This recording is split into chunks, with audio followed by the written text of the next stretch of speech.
Hello students, welcome to my channel unique lab of knowledge और मैं हूं उग्रसेन पुनिया। आज मैं आपके लिए लेकर के आया हूं कक्षा 12 का ये एक लेसन जिसका नाम है द लास्ट लेसन, अंतिम पार्ट। स्टूडेंट्स, ये लेसन जो है ये लिखा है अल्फोंसे डाउडेट ने।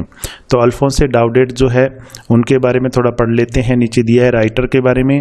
अल्फोंसे डाउडेट वो जो फ्रेंच नॉवेलिस्ट, ये फ्रेंच नॉवेलिस्ट थे, यानी फ्रांस के रहने वाले थे, उपन्यासकार थे and a short story writer, और शॉर्ट स्टोरी राइटर थे and has more than 3 dozen works of literature to his credit, और 3 दर्जन से भी ज़्यादा किताबें इन्होंने लिटरेचर के ऊपर लिखी है। He is considered to be one of the most iconic names of French literature. इनको फ्रेंच लिटरेचर के जो सबसे अग्रणी नाम है उनके अंदर माना जाता है। He portrayed human emotions, portrait का तो चित्रण करना। इन्होंने मानवीय इमोशंस जो है, ह्यूमन इमोशंस जो मानवीय भावनाएं, उनका चित्रण किया है इन ए वेरी रियलिस्टिक मैनर, बहुत ही वास्तविक तरीके से, यानी रियलिस्टिक तरीके से इन्होंने मानवीय जो भावनाएं होती है, हमारे दिल में आती है हमारे देश के प्रति, तो उनका इन्होंने चित्रण किया है। इस लेसन के अंदर हम पढ़ेंगे। और बाकी जो इन्होंने बुक्स लिखी है उसके अंदर भी, उन किताबों के अंदर भी इन्होंने इसी तरीके से जो ह्यूमन इमोशंस है उनके ऊपर ध्यान दिया है। तो स्टूडेंट्स, ये जो लेसन है इसके बारे में थोड़ा सा मैं आपको पहले बता देता हूँ। द लास्ट लेसन इसका नाम क्यों रखा गया है। तो स्टूडेंट, जर्मनी जो होता है, जर्मनी देश जो है वो फ्रांस के ऊपर अटैक कर देता है, और उसके 2 डिस्ट्रिक्ट जो होते हैं फ्रांस के, अल्सेस और लोरेन, उनके ऊपर कब्जा कर लेता है। और वहाँ पे जो फ्रेंच भाषा जो पढ़ाई जाती है, फ्रेंच लैंग्वेज, उसको वो बंद करवा देता है कि फ्रेंच लेसन है वो आज ही पढ़ाई जाएगी, कल से फ्रेंच लेसन के पार्ट है वो स्कूलों में नहीं पढ़ाए जाएंगे और उसकी जगह जर्मन जो भाषा है वो पढ़ाई जाएगी। तो ये जो टीचर होता है, जिसका नाम भी मैं बता देता हूँ आपको, एम हेमल नाम का एक टीचर होता है और एक स्टूडेंट होता है इसके अंदर, जो कभी भी अपनी पढ़ाई की तरफ ध्यान नहीं देता है। इन दोनों की कहानी है ये। तो जो लास्ट लेसन है वो उस दिन ही होता है, आखिरी दिन जो स्कूलों का होता है, जिसके अंदर फ्रेंच भाषा का आखिरी लेसन होता है। आखिरी बार फ्रेंच भाषा उनको पढ़ाई जाती है, उनके देश की भाषा, उनकी मातृभाषा उनको आखिरी बार पढ़ाई जाती है। तो इस लेसन में आपको बताएगा किस तरीके से जो गांव वाले होते हैं, स्टूडेंट होते हैं, वो अपनी भाषा से प्यार करते हैं। आखिरी दिन वो भाषा का होता है और उस दिन उनकी भावनाएं किस तरीके से उमड़ कर आती है। पहले वे अपनी भाषा पर ध्यान नहीं देते हैं, इतना पढ़ते नहीं है, लेकिन जब उनको पता चलता है कि ये भाषा आगे से नहीं पढ़ाई जाएगी, हमारी प्रिय भाषा, हमारे देश की भाषा अब दूसरे देश की भाषा पढ़ाई जाएगी, तब उनकी इमोशंस किस प्रकार से आते हैं वो हम इस लेसन के अंदर पढ़ने वाले हैं। तो चलिए हम लेसन को शुरू करते हैं। I started for school very late, मैं स्कूल के लिए बहुत देरी से रवाना हुआ। दैट मॉर्निंग, उस सुबह, and was in a great dread of scolding. Great dread of का मतलब होता है डरा हुआ, भयभीत। स्कोल्डिंग कहते हैं डांट फटकार को, और मुझे डांट फटकार से बहुत ज़्यादा डर लग रहा था। स्पेशली बिकॉज, विशेष रूप से इस कारण, क्योंकि M Hamel had said that, M Hamel जो इनका टीचर था, M Hamel had said that, M Hamel ने कहा था कि ही वुड क्वेश्चन अस, कि वो हमसे प्रश्न पूछेंगे ऑन पार्टिसिपल्स, पार्टिसिपल्स पर। पार्टिसिपल एक इंग्लिश ग्रामर का टॉपिक होता है। There are 3 kinds of participles, present participle, past participle और परफेक्ट पार्टिसिपल। तो ये पार्टिसिपल एक ग्रामर का टॉपिक होता है, तो ये इनको याद करने के लिए दिया गया था पार्टिसिपल। तो ये डर रहा था, एक तो स्कूल देरी से रवाना हुआ और एक इसको डर था कि एम हेमल वो जाते ही पार्टिसिपल के ऊपर क्वेश्चन पूछेंगे। And I did not know the first word about them, और मैं उनका पहला शब्द भी नहीं जानता था, पार्टिसिपल को कुछ भी नहीं जानता था। फॉर ए मोमेंट, एक पल के लिए, I thought of running away, मैंने भाग जाने के बारे में सोचा, यानी दूर भाग जाने के बारे में सोचा। And spending the day out of doors, और जो दिन है पूरा वो मैंने घर से बाहर दूर, स्कूल से दूर बिताने के बारे में सोचा। इट वॉज सो वार्म, बहुत गर्मी थी, सो ब्राइट, बहुत ज्यादा धूप थी। द बर्ड्स वर चर्पिंग, पक्षी हैं वो चहचहा रहे थे। At the edge of the woods, woods जंगल को बोलते हैं, जंगल के किनारे, एज किनारे को बोलते हैं।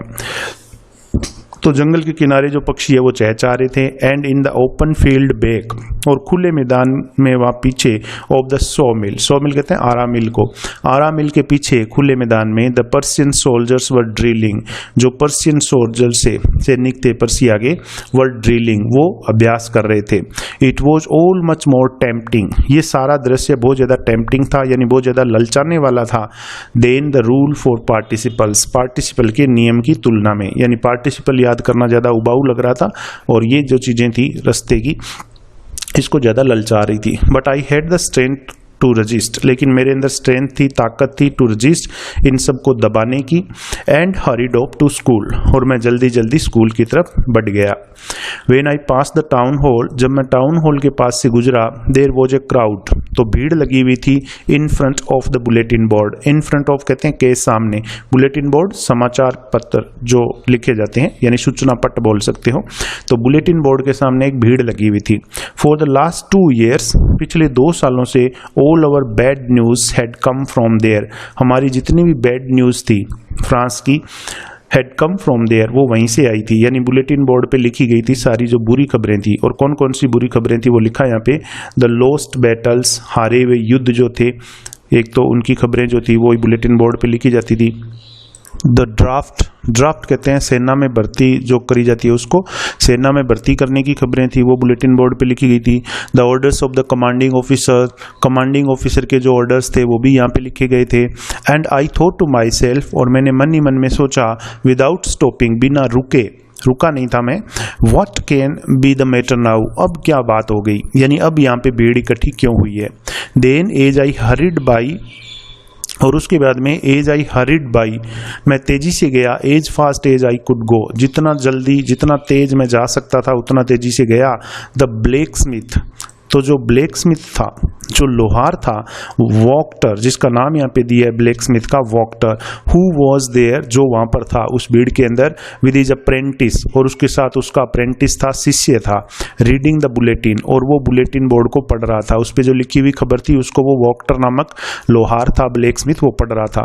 कॉल्ड आफ्टर मी, उसने मुझे पीछे से आवाज़ लगाई, जब मुझे जाता हुआ देखा तो पीछे से आवाज़ लगाई, डोंट गो सो फास्ट बब, बब मतलब बच्चे, डोंट गो सो फास्ट, इतना जल्दी जल्दी मत जाओ बच्चे, you will get to your school, तुम स्कूल पहुंच जाओगे, in plenty of time, plenty of मतलब काफी सारा, यानी काफी सारा टाइम है तुम्हारे पास स्कूल जाने के लिए, इतना तेजी से दौड़ करके स्कूल क्यों जा रहे हो। तो ये कहा था उस लोहार ने जो वहां पे उपस्थित था। आई थॉट, मैंने सोचा, he was making fun of me, कि वो मेरा मजाक उड़ा रहा है। मेक फन ऑफ का मतलब होता है मजाक उड़ाना। And reached M Hamel's little garden, और मैं जल्दी से एम हेमल के जो इनका टीचर था उसके छोटे से गार्डन में पहुंच गया। All out of breath, out of breath मतलब हाँफते हुए मैं उसके बगीचे में पहुंच गया। यूजुअली प्राय व्हेन स्कूल बिगेन, जब स्कूल शुरू होता था, देयर वाज ए ग्रेट बसल, बसल कहते हैं हलचल को, बहुत ज़्यादा शोर शराबा, तो वहाँ पे बहुत ज़्यादा शोर शराबा होता था। विच कुड बी हर्ड, जो सुना जा सकता था, आउट इन द स्ट्रीट, बाहर गली से ही सुनाई देता था, इतना शोर होता था। द ओपनिंग, और शोर किस किस चीज़ का होता था, opening and closing of desk, desk के ओपन और क्लोज करने का शोर होता था। Lessons repeated in unison, unison मतलब एक समूह में, और लेसन है वो रिपीट करे जाते थे बच्चों के द्वारा एक समूह के अंदर बैठ के, वेरी लाउड, बहुत ही जोर जोर से। With our hands over our ears, हम हमारे हाथ है वो हमारे कानों पर लगा लेते थे, टू अंडरस्टैंड बेटर, ताकि हमें अच्छे से समझ आ सके। And the teachers great ruler, और टीचर का जो बड़ा रूलर होता था, रूलर मतलब डंडा, एक लोहे का स्केल होता है जो स्केल का भी काम करता है और स्टूडेंट्स की पिटाई करने में, पनिशमेंट करने में भी काम आता है, तो रूलर उसको बोलते हैं। और जो टीचर का रूलर था, डंडा था, rapping on the table, rapping मतलब मारना जोर से, ऑन द टेबल, उसको टेबल पे टीचर मारते थे तो उसका शोर भी बाहर गली से सुनाई देता था। बट नाउ, लेकिन अब, it was all so still, अब सब कुछ शांत था, बिल्कुल कोई शोर नहीं आ रहा था। I had counted on the commotion, count on का मतलब होता है निर्भर रहना, कमोशन कहते हैं शोर शराबे को, तो मैं इस शोर शराबे के ऊपर ही निर्भर रहता था। To get to my desk, अपनी डेस्क पर जाने के लिए, विदाउट बीइंग सीन, बिना दिखाई दिए, कि मुझे कोई देख ना पाए, टीचर और कोई, तो ये शोर शराबा होता था, इसका फायदा उठाकर मैं अपनी डेस्क पे चला जाता था। बट ऑफ कोर्स, लेकिन निस्संदेह, that day everything had to be as quiet as Sunday morning, उस दिन सब कुछ कैसा था, एज क्वाइट, उतना शांत था, एज संडे मॉर्निंग, जैसे रविवार की सुबह होती है, यानी रविवार को छुट्टी होती है, कोई नहीं होता स्कूल में, तो रविवार की सुबह जैसी होती है उतनी शांति थी स्कूल में उस दिन। थ्रू द विंडो, खिड़की में से, आई सो माई क्लासमेट्स, मैंने अपने साथियों को देखा, ऑलरेडी इन देयर प्लेसेस, जो पहले से ही अपने स्थानों पर बैठे हुए थे, एंड एम हेमल, और जो टीचर थे एम हेमल, वॉकिंग, वो क्या कर रहे थे, चल रहे थे, अप एंड डाउन, आगे पीछे, यानी क्लास के अंदर ही थे वो, क्लास में कभी आगे आ रहे थे कभी पीछे जा रहे थे। With his terrible iron ruler, और जो उनका भयानक लोहे का डंडा था, अंडर हिज आर्म, वो उन्होंने अपनी बाह में ले रखा था। I had to open the door, मुझे दरवाजा खोलना पड़ा था, and go in before everybody, और सबके सामने मुझे अंदर जाना पड़ा था। यू कैन इमेजिन, आप कल्पना कर सकते हो, हाउ आई ब्लस्ट, कि मैं कितना शर्मिंदा हुआ। ब्लस मतलब शर्म से लाल हो जाना, कि मैं कितना शर्म से लाल हो गया। And how frightened I was, और मैं कितना भयभीत हो गया, कितना फ्राइटन्ड हो गया, कितना डर गया था जब ये क्लास में गया। बट नथिंग हैपेंड, लेकिन कुछ भी नहीं हुआ। एम हेमल सो मी, एम हेमल ने मुझे देखा, एंड सेड वेरी काइंडली, और बहुत ही दया के साथ कहा, go to your place quickly, अपने स्थान पर जल्दी से चले जाओ। लिटिल फ्रेंच, छोटे फ्रेंच, तो इसका नाम था फ्रेंच, स्टूडेंट का, जो राइटर है वो आपको बता रहे हैं। We were beginning without you, हम तुम्हारे बिना ही शुरू करने वाले थे। टीचर ने कहा कि हम तुम नहीं आते थोड़ी देर तो अभी लेसन शुरू करने वाले थे, अब आ गए हो तो जल्दी से अपनी जगह पर चले जाओ। आई जंप्ड ओवर द बेंच, मैं बेंच के ऊपर से मैंने छलांग लगाई। And set down at my desk, और अपने डेस्क पर जा करके बैठ गया। नॉट टिल देन, तब तक नहीं। When I had got a little over my fright, जब मैंने अपने फ्राइट के ऊपर थोड़ा सा काबू पा लिया, यानी फ्राइट मतलब डर, अपने डर के ऊपर थोड़ा सा काबू पा लिया। Did I see that, तब मैंने देखा कि our teacher had on his beautiful green coat, कि हमारे टीचर ने अपना जो सुंदर हरे रंग का कोट था वो पहना हुआ था। His frilled shirt, frilled मतलब झालरदार, और जो झालर लगी हुई शर्ट है वो पहनी हुई थी। And the little black silk cap, और छोटी सी काले रंग की रेशमी टोपी वो पहनी हुई थी। ऑल एम्ब्रॉयडर्ड, और ये सारे जो हैं इनके ऊपर कढ़ाई करी हुई थी। एम्ब्रॉयडर्ड था यानी कढ़ाई कर रखी थी। That he never wore, और इनको वो कभी नहीं पहनते थे। एक्सेप्ट ऑन इंस्पेक्शन, एक्सेप्ट का मतलब होता है के अलावा, on inspection and prize days, केवल इंस्पेक्शन और प्राइज डेज के दिन के अलावा कभी नहीं पहनते थे। यानी जब इंस्पेक्शन करना होता, निरीक्षण करना होता, या प्राइज डेज होता, पुरस्कार वगैरह स्कूल में बंटते, तो उस टाइम के अलावा और कभी वो ये ड्रेस नहीं पहनते थे। जबकि आज तो ऐसा कुछ था ही नहीं, फिर भी उन्होंने ये ड्रेस पहनी हुई थी। बिसाइड्स, इसके अतिरिक्त, the whole school seemed so strange, पूरा स्कूल जो है वो कैसा लग रहा था, सो स्ट्रेंज, बहुत ही अजीब लग रहा था। एंड सोल्म, और बहुत ही गंभीर लग रहा था। But the thing that surprised me most, लेकिन जो बात ने मुझे सबसे ज्यादा आश्चर्यचकित किया, वॉज टू सी, वो था देखना, ऑन द बैक बेंचेज, की पीछे की जो बेंचेस थी क्लासरूम के अंदर, देट वर ऑलवेज एम्प्टी, जो हमेशा खाली रहती थी। The village people sitting quietly, उनके ऊपर गांव वाले बैठे हुए थे चुपचाप, लाइक आवर सेल्व्स, हमारी तरह। यानी गांव वाले जो हैं वो क्लास के अंदर पीछे की बेंचेज के ऊपर बैठे हुए थे। इस बात ने मुझे सबसे ज्यादा आश्चर्यचकित किया। अब गांव वालों में कौन कौन बैठा हुआ था? ओल्ड होसर, बूढ़ा होसर बैठा हुआ था, विद हिज 3 कॉर्नर्ड हेड, उसने तिकोना टोप लगाया हुआ था। द फॉर्मर मेयर, भूतपूर्व मेयर है गांव का, महापौर, वो बैठा हुआ था। द फॉर्मर पोस्ट मास्टर, भूतपूर्व पोस्ट मास्टर बैठा हुआ था। एंड सेवरल अदर्स बिसाइड्स मतलब के अतिरिक्त, इनके अतिरिक्त और भी कई सारे लोग बैठे हुए थे। एवरीबडी लुक्ड सैड, सारे के सारे कैसे दिखाई दे रहे थे? उदास दिखाई दे रहे थे, दुखी दिखाई दे रहे थे। And Hauser had brought an old primer, और जो बूढ़ा होसर था, जो व्यक्ति, had brought an old primer, वो एक पुरानी प्राइमर लेकर आया था। प्राइमर कहते हैं प्रथम क्लास की जो पुस्तिका होती है, जिसके अंदर कै ख गए जैसे अपने लिखे होते हैं, तो उनकी भाषा में फ्रेंच के अंदर वहाँ उस तरीके से लिखा होता है, तो कायदा बोल सकते हो आप इसको। तो जो बूढ़ा होसर था वो एक प्राइमर लेकर आया था, पहली क्लास की पुस्तिका। Thumped at the edges, thumped मतलब काली पड़ जाना अंगूठे के निशान से या उंगलियों के निशान से, वो किनारे जो हैं उसकी पन्ने पलटने से ज्यादा काले पड़े हुए थे किनारे से। And he held it open, और उसने इस किताब को खोल रखा था। ऑन हिज नीज, अपने घुटनों पर। विद हिज ग्रेट स्पेक्टाकल्स, और उसका जो बड़ा सा चश्मा था, लाइंग अक्रॉस द पेजेस, वो किताब के ऊपर, पन्नों के ऊपर पड़ा हुआ था। उसके बाद में देखिए आगे, While I was wondering about it all, wonder का मतलब होता है सोचना, आश्चर्य के अंदर कोई बात को सोचना। While I was wondering about it all, जब मैं इस सब के बारे में आश्चर्य से सोच रहा था, M Hamel mounted his chair, M Hamel जो थे, माउंट का मतलब होता है चढ़ना, तो अपनी चेयर के ऊपर चढ़े, यानी चेयर के ऊपर बैठे। And in the same grave and gentle tone, grave मतलब गंभीर, जेंटल मतलब कोमल टोन, और उसी गंभीर और कोमल आवाज के अंदर which he had used to me, जो वो मेरे लिए उपयोग में लिया करते थे, सेड, उन्होंने कहा, माई चिल्ड्रन, मेरे बच्चों, this is the last lesson, ये अंतिम पाठ है, आई शेल गिव यू, जो मैं तुम लोगों को पढ़ाऊंगा। The order has come from Berlin, Berlin से आदेश आ चुका है, टू टीच ओनली जर्मन, कि आपको केवल जर्मन भाषा पढ़ाई जाए, in the schools of Alsace and Lorraine, Alsace और लोरेन ये 2 जिले थे फ्रांस के, तो अल्सेस और लोरेन के अंदर केवल जर्मन भाषा पढ़ाई जाएगी, ये आदेश बर्लिन से, जर्मनी से आ चुका है। The new master comes tomorrow, और जर्मन भाषा का जो नया मास्टर है वो कल आ जाएगा। This is your last French lesson, ये आपका फ्रेंच भाषा का अंतिम पाठ है। I want you to be very attentive, मैं चाहता हूं कि आप सभी बहुत ध्यान लगा करके सुने। अटेंटिव मतलब बहुत ही ध्यान पूर्वक आप इसको सुने। What a thunderclap, thunderclap कहते हैं स्टूडेंट्स बिजली की कड़कड़ाहट को। What a thunderclap these words were to me, ये शब्द मेरे लिए बिजली की कड़कड़ाहट के समान थे। ओ द रेचेज, रेचेज मतलब बदमाश लोग, तो वो बदमाश लोग, देट वॉज व्हाट, तो वो वही था, they had put up at the town hall, जो उन्होंने टाउन हॉल पर लगाया था, टाउन हॉल पर लिखा था, यानी बुलेटिन बोर्ड में शायद यही खबर लिखी हुई थी। अब इसको फ्रेंच को पता चल गया था। माई लास्ट फ्रेंच लेसन, मेरा फ्रेंच भाषा का अंतिम पाठ। वाई, क्यों, I hardly knew how to write, मैं नहीं जानता था कि कैसे लिखा जाता है इस भाषा को। I should never learn any more, अब मैं और ज़्यादा नहीं सीख पाऊंगा। I must stop there then, अब मुझे इस भाषा को यहीं पे रोक देना होगा। ओ हाउ सॉरी आई वॉज, मुझे कितना दुख था, for not learning my lessons, कि मैं अपने पाठ और ज़्यादा नहीं सीख पाऊंगा, इस बात का मुझे बहुत दुख था। फॉर सीकिंग बर्ड्स एग्स, मैं सीख का मतलब होता है तलाश करना, पक्षियों के अंडे है वो तलाश करने के लिए।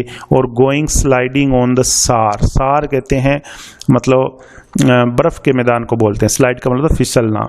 तो इसने कहा कि how sorry I was for not learning my lessons, मुझे बड़ा दुख था कि मैं अपने लेसन्स है उनको और ज़्यादा नहीं सीख पाया था। फॉर सीकिंग बर्ड्स एग्स, इसकी बजाय मैं पक्षियों के अंडे तलाश करता रहता था। और गोइंग स्लाइडिंग ऑन द सार, और बर्फ़ के मैदान के ऊपर फिसलने के लिए चला जाया करता था, और अपना जो पाठ है वो याद नहीं करता था। अब मैं इस भाषा को और ज़्यादा नहीं सीख पाऊंगा। माई बुक्स, मेरी किताबें, that had seemed such a nuisance, जो मुझे न्यूसेंस लगती थी, मुसीबत लगती थी, न्यूसेंस का मतलब है मुसीबत। ए वाइल एगो, थोड़े ही समय पहले जो किताबें मुझे मेरी मुसीबत लगती थी। सो हैवी टू कैरी, और उनको ले जाने में, स्कूल लाने में बहुत वजन लगता था मुझे। माई ग्रामर, मेरी व्याकरण की किताब। And my history of the saints, और मेरे संतों के इतिहास की किताब। वर ओल्ड फ्रेंड्स नाउ, अब मेरे पुराने दोस्त हो जाएंगे। That I couldn't give up, जिनको मैं नहीं छोड़ सकता। गिव अप का मतलब है छोड़ना, त्याग देना, इनको मैं अब नहीं त्याग सकता था। अब इसको अपनी भाषा के ऊपर अपनी किताबों से प्यार आ रहा था। एंड एम हेमल टू, और मेरा टीचर एम हेमल भी। The idea that he was going away, ये विचार कि वो भी चला जाएगा यहाँ से। That I should never see him again, और मैं उसको फिर से कभी नहीं देख पाऊंगा। Made me forget all about, मैं सब कुछ भूल गया। हिज रूलर, उनके डंडे के बारे में। And how cranky he was, cranky मतलब सनकी, पागल, और वो कितने सनकी थे, और उनका डंडा वो हमें पीटते थे, वो सारी बातें मैं भूल गया था। और अब टीचर के ऊपर भी इसको फ्रेंच को प्यार आ रहा था कि हमारा टीचर है वो भी अब चला जाएगा, फिर कभी नहीं मिलेगा। और अपनी भाषा के ऊपर भी इसको भी प्यार आ रहा था कि इस भाषा को हम अब और ज़्यादा कभी नहीं सीख पाएंगे। पुअर मैन, बेचारा आदमी, यानी टीचर के लिए कह रहा है। It was in honour of this last lesson, ये इस अंतिम लेसन के सम्मान में ही था। That he had put on his fine Sunday clothes, put on का मतलब होता है पहनना, कि उन्होंने अपने सुंदर संडे के क्लॉथ्स पहने थे। संडे क्लॉथ्स जो थे वो पहने हुए थे। एंड नाउ आई अंडरस्टूड, और अब मैं समझ गया था। Why the old man of the village, कि गांव के बूढ़े लोग जो थे, were sitting there in the back of the room, वो कमरे के पीछे, क्लासरूम के पीछे वाली बेंचेज के ऊपर क्यों बैठे थे, अब मुझे पता चल गया था। और टीचर ने नए कपड़े क्यों पहने थे वो भी पता चल गया था, क्योंकि ये सब इस अंतिम लेसन के सम्मान में, भाषा के सम्मान में, अपने देश की भाषा के प्रति अपना सम्मान दिखाने के लिए सब कुछ पहना हुआ था। इट वॉज बिकॉज, ये इसलिए था क्योंकि दे वर सॉरी टू, अब वे गांव वाले क्यों आए थे, क्योंकि उनको भी दुख था। That they had not gone to school more, क्योंकि वे भी अधिक ज़्यादा स्कूल नहीं गए थे। It was their way of thanking, ये उनका थैंकिंग करने का तरीका था, धन्यवाद देने का तरीका था। और मास्टर, हमारे टीचर को, for his 40 years of faithful service, उसकी 40 साल की फेथफुल सर्विस के लिए टीचर को धन्यवाद देने के लिए वो आए थे। End of showing there respect, और अपना सम्मान दिखा रहे थे, फॉर द कंट्री, देश के लिए, दैट वॉज देयर्स नो मोर, जो देश अब उनका और ज़्यादा नहीं था, यानी उस देश के ऊपर अब जर्मनी का अधिकार हो गया था। तो अपने देश के प्रति रिस्पेक्ट दिखाने के लिए गांव वाले आए थे और टीचर को 40 साल की सेवाओं के लिए धन्यवाद देने के लिए आए थे। और टीचर ने नए कपड़े क्यों पहने थे? अपनी भाषा के प्रति सम्मान दर्शाने के लिए। While I was thinking of all this, जब मैं इन सब के बारे में सोच रहा था, I heard my name called, तो मेरा नाम पुकारा गया।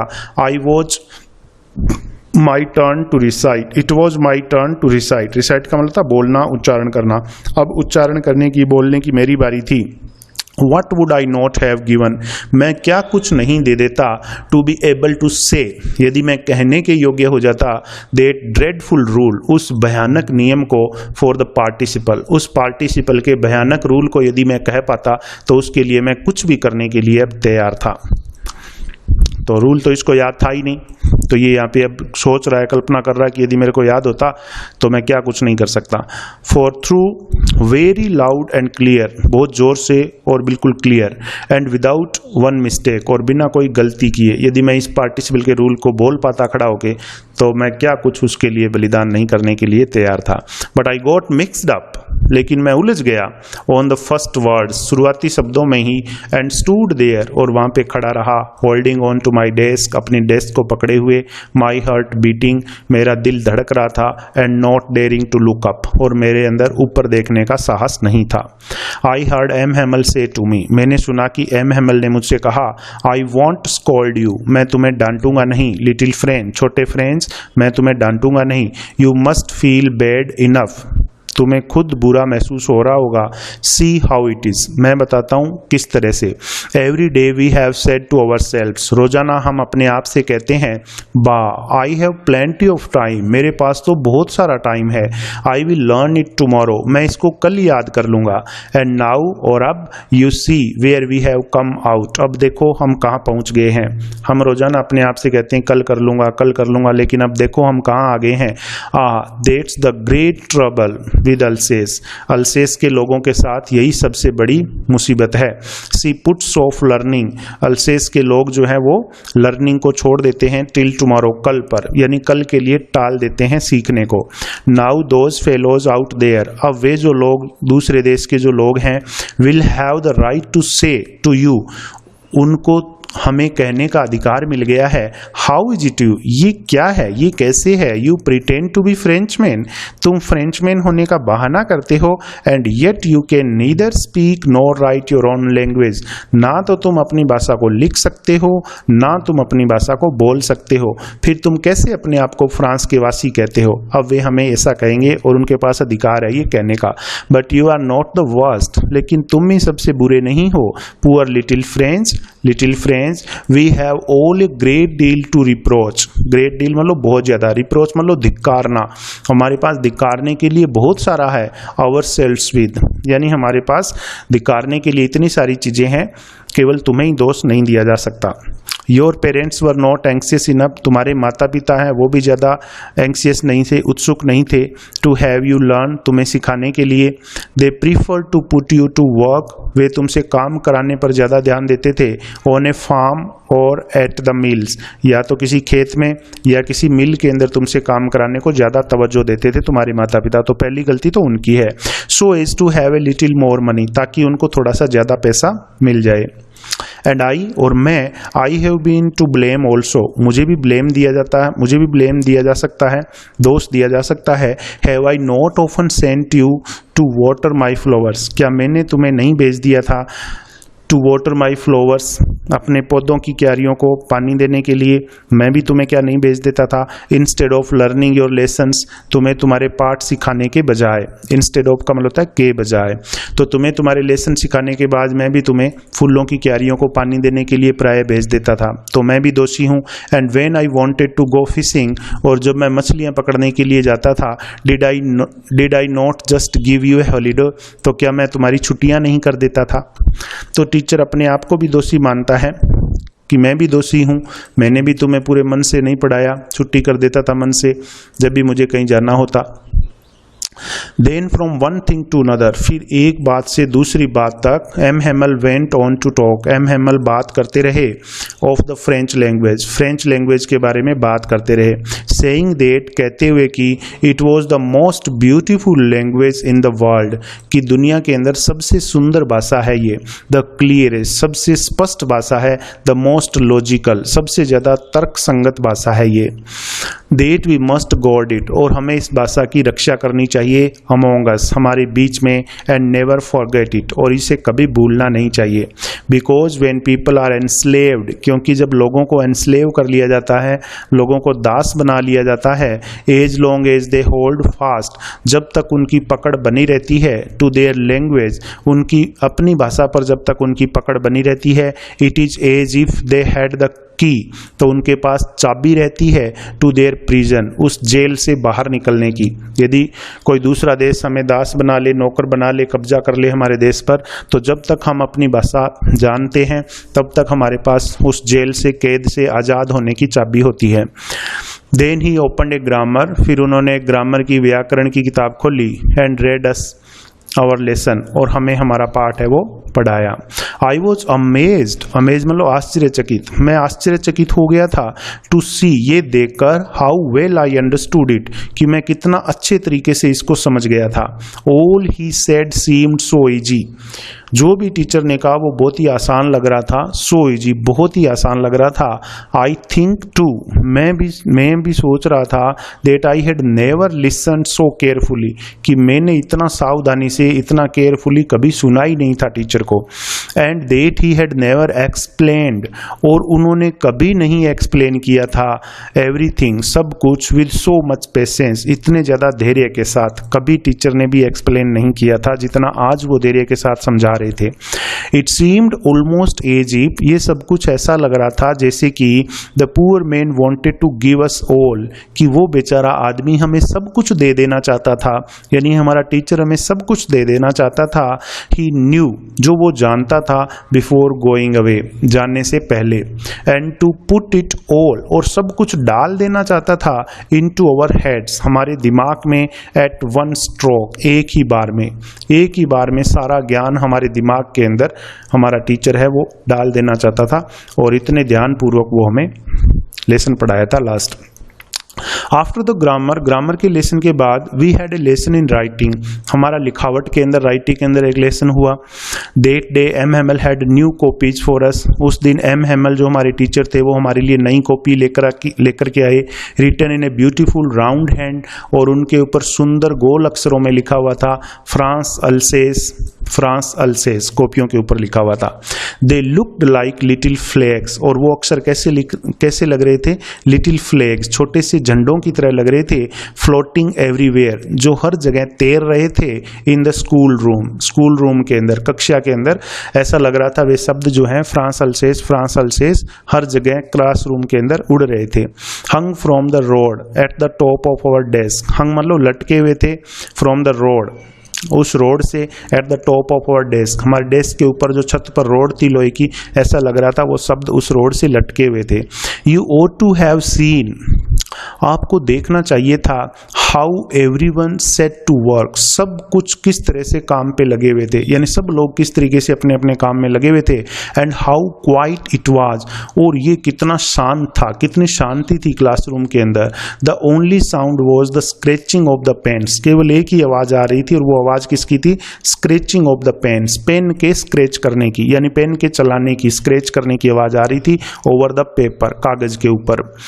वंस, एक बार क्या हुआ, सम बीटल्स फ्लेयून, बीटल्स मतलब भंवरे, तितलियां बोल सकते हो, फ्लू इन, उड़ करके अंदर आ गए क्लासरूम में, but nobody paid any attention to them, लेकिन किसी ने भी उनकी तरफ ध्यान नहीं दिया, not even the littlest one, सबसे छोटे बच्चे थे उन्होंने भी उनकी तरफ ध्यान नहीं दिया, who worked right on tracing, अब वे छोटे बच्चे क्या कर रहे थे, राइट ऑन ट्रेसिंग, ट्रेस कर रहे थे, यानी आकार बना रहे थे, चित्र बना रहे थे, देयर फिश हुक्स, मछलियों के हुक्स के चित्र बना रहे थे, as if that was French, जैसे कि वो भी फ्रेंच भाषाई हो। On the roof the pigeons cooed very low, और छत के ऊपर जो पिजन्स थे, जो कबूतर थे, कूक्ड, वो गुटरगू कर रहे थे, वेरी लो, धीमे धीमे। And I thought to myself, और मैंने मन ही मन में सोचा, will they make them sing in German, क्या वे इनसे भी जर्मन भाषा के अंदर बुलवाएंगे, इवन द पिजन्स, कबूतरों से भी, क्या जर्मनी वाले इन कबूतरों को भी अपना दास बना लेंगे, इनको भी कहेंगे तुम भी गुटरगू जर्मन भाषा के अंदर करो। Whenever I looked up from my writing, जब भी मैंने अपना लिखना छोड़कर ऊपर देखा, आई सो एम हेमल सीटिंग मोशनलेस, तो मैंने देखा कि एम हेमल जो हमारे टीचर थे, सीटिंग मोशनलेस, वो बिल्कुल स्थिर बैठे हुए थे, मोशनलेस मतलब स्थिर, इन चेयर, अपनी चेयर पर, and gazing first at one thing, और वो गेज का मतलब था घूरना, कभी एक चीज को घूरते, देन एट अनदर, फिर दूसरी चीज को वो घूर के देखते, एज इफ, जैसे कि he wanted to fix in his mind, वो अपने दिमाग में फिक्स कर लेना चाहते थे, दिमाग में बैठा लेना चाहते थे, जस्ट हाउ एवरीथिंग लुक्ड, जो सब कुछ दिखाई दे रहा था वहां पर, in that little school room, उस छोटे से स्कूल रूम के अंदर, क्लासरूम के अंदर जो दिख रहा था उसको अपने दिमाग में वो बैठा लेना चाहते थे। फैंसी, कल्पना कीजिए, for 40 years he had been there, 40 सालों से वो वहां पर थे, in the same place, एक ही स्थान पर, with his garden outside the window, खिड़की के बाहर उनका बगीचा था, and his class in front of him, और उनके सामने उनकी क्लास बैठी हुई थी। जस्ट लाइक, अब क्लास किस तरह से लग रही थी, जस्ट लाइक दैट, बिल्कुल इसी तरीके से जैसे वहां पे बैठे हुए थे बच्चे। Only the desk and benches had been worn smooth, worn smooth का मतलब होता है घिस करके चिकनी हो जाना, केवल जो डेस्क थी और जो बेंचेज थी वो घिस करके चिकनी हो गई थी। द वॉलनट ट्रीज, और जो वॉलनट ट्रीज थे, वॉलनट ट्रीज कहते हैं अखरोट के पेड़ को बोलते हैं, तो जो वॉलनट ट्रीज थे इन द गार्डन, बगीचे के अंदर, वर टॉलर, वो लंबे हो गए थे, एंड द होप वाइन, और जो होप वाइन थी एक प्रकार की बेल होती है, दैट हैड प्लांटेड हिमसेल्फ, जो उन्होंने खुद लगाई थी, ट्वाइंड अबाउट द विंडो, वो खिड़की से लिपटते हुए, टू द रूफ, छत तक पहुंच गई थी, यानी वो बढ़ गई थी काफी, ट्वाइन का मतलब था लिपटते हुए ऊपर चले जाना। How it must have broken his heart, इन सब चीजों ने उसका दिल किस तरह से तोड़ा है, टू लीव इट ऑल, जब वो इनको छोड़कर जाएंगे तो उनका दिल है वो किस तरीके से टूट जाएगा, पुअर मैन, बेचारा आदमी। To hear his sister moving about, और उनकी जो सिस्टर थी हमारे टीचर की, वो मूविंग अबाउट का अर्थ होता है हिलाना, आवाज करना, इधर उधर करना, इन द रूम अबाउट, ऊपर रूम के अंदर इधर उधर सामान को हिला रही थी, पैकिंग देयर ट्रंक्स, अपने संदूक है उनको पैक कर रही थी, फॉर, क्योंकि they must leave the country next day, उनको अगले दिन देश छोड़कर जाना था। But he had the courage to hear every lesson, लेकिन उनके अंदर साहस था, हमारे टीचर के अंदर, to hear every lesson to the very last, हर लेसन को अंत तक पढ़ाने का उनके अंदर साहस था। आफ्टर द राइटिंग के बाद, we had a lesson in history, हमें इतिहास का लेसन पढ़ाया गया, and then the baby chanted, और उसके बाद में छोटे बच्चों ने चेंटेड यानी उच्चारण किया, बा बे बी बो, इस प्रकार से उच्चारण किया। Down there at the back of the room, और कमरे के सबसे पीछे वाली बेंचेज पे, old Hauser had put on his spectacles, old Hauser ने यानी बूढ़े होसर नामक व्यक्ति ने अपनी चश्मा है वो पहन ली थी, and holding his primer in both hands, और उसने अपनी प्राइमर, प्रथम क्लास की पुस्तिका को दोनों हाथों में पकड़ा हुआ था। Spell the letters with them, और उन बच्चों के साथ अक्षरों की स्पेलिंग का उच्चारण कर रहा था। Spell the letters with them, बच्चों के साथ वो भी स्पेलिंग के अक्षरों को पढ़ रहे थे। यू कुड सी दैट, आप देख सकते थे कि ही टू, वो भी वॉज क्राइंग, रो रहा था। His voice trembled with emotion, उसकी जो आवाज है वो भी इमोशन से, भावना से कांप रही थी। And it was so funny to hear him, और उसको सुनना बहुत ही अजीब लग रहा था।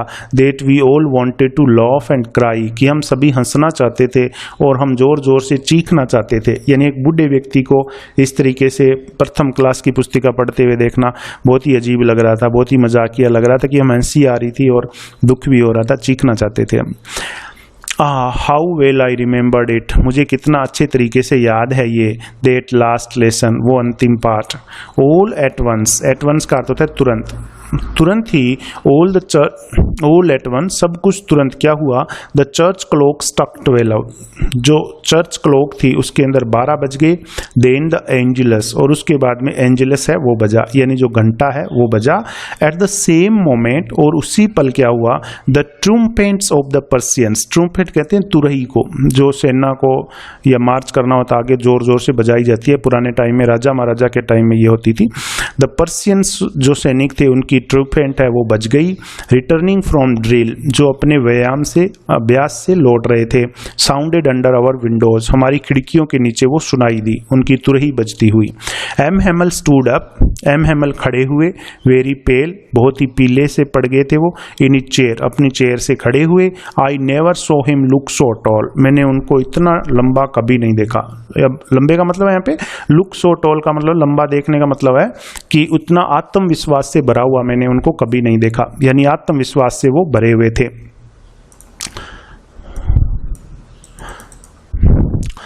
तो उसके बाद में देखिए माई फ्रेंड्स, उन्होंने क्या कहा? माई फ्रेंड्स सेड ही, उन्होंने कहा मेरे दोस्तों। आई बट समथिंग चोक्ड हिम, चोक मतलब रोक देना, अवरुद्ध कर देना, लेकिन किसी चीज़ ने उनके गले में रुकावट पैदा कर दी। He could not go on, go on का मतलब होता है जारी रखना, वो और ज़्यादा आगे बोल नहीं सके, अपनी बात को जारी नहीं रख सके, यानी ज़्यादा भावनाओं में हम बह जाते हैं तो हमारे अंदर से शब्द नहीं निकलते हैं। Then he turn to the blackboard, उसके बाद में जो टीचर है ब्लैक बोर्ड की तरफ मुड़े। टुक ए पीस ऑफ चोक, चोक का एक टुकड़ा लिया।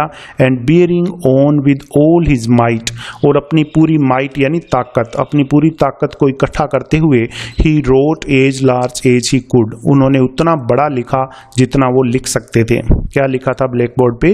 वाइव ला फ्रांस, फ्रांस जिंदाबाद। देन ही स्टॉप्ड, फिर वो रुक गए। And leaned his head against the wall, lean मतलब झुका लेना, उन्होंने दीवार के सारे अपना सिर झुका लिया। एंड विदाउट ए वर्ड, और बिना कोई शब्द बोले, ही मेड ए जेस्चर, उन्होंने इशारा किया। टू अस, हमारी तरफ। विद हिज हैंड, अपने हाथ से उन्होंने हमारी तरफ इशारा किया।